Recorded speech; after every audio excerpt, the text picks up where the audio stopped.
聽講最好食嘅叉燒竟然出現喺澳門居民區，連香港明星都慕名而來。咁人哋明星可能咁啱經過，又咁啱人有三急，又咁啱唔好意思直接入去借廁所，所以咪咁啱入去嗌個叉燒飯食咯。你哋啲女仔啊，就係中意相信陌生人講嘅嘢。咁試下佢哋有冇吹水，成本都唔好大啫。教他哇！啲畫工同我有得揮喎，樓底有夠高。OK 喎，啲環境幾舒服。如果你同我一樣怕樓下多人嘅話咧，你可以坐樓上，安靜一啲。第一個出場，佢哋點擊率最高嘅一杯嘢飲紅豆冰。哇！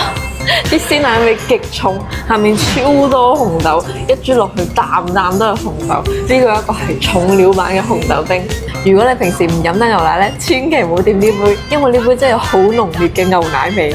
佢哋超多人嗌嘅招牌摩羅大雞髀飯。佢個皮咧係炸到嗰種好薄好脆，唔係啃頭嗰種硬脆，真係超級好食啊！佢炸嘅時間咧掌握得好好，就算食到深層嘅雞肉咧都唔怕鞋。再配合埋啲摩羅醬，呢個絕對稱得上係澳門一線嘅摩羅雞髀飯。但我從來都未見過加肉鬆同花生，呢個咪氹仔嘅當地特色咯。呢個係明星都話好食嘅蝦多士。咁明星嘅口味咧，未必同我哋啲凡人一樣喎。哇！一蝦好 Q 彈，下面又炸到好脆，呢個真係好食。你知唔知咩人特別中意食摩羅雞髀飯？咩人啊？男仔啊？點解啊？因為男仔中意摩羅雞髀飯。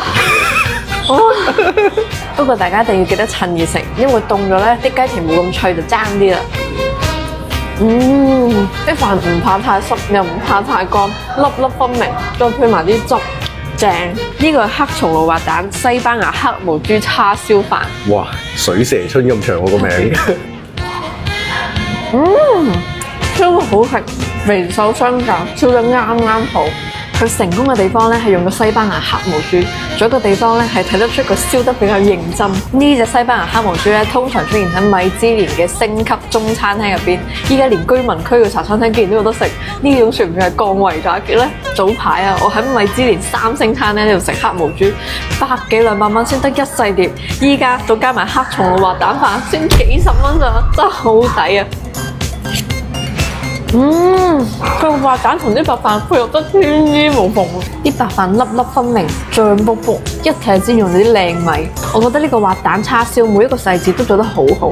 今日食咗咁多樣嘢啊，你覺得邊幾樣嘢係真正你覺得好食啊？嗱，唔可以吹水啊，一定要講真話。我覺得呢個滑蛋黑毛豬同呢個摩羅雞飯咧都好好食，做得好優秀，要並列排第一名。至於揀邊個咧，就睇你自己個人口味啦。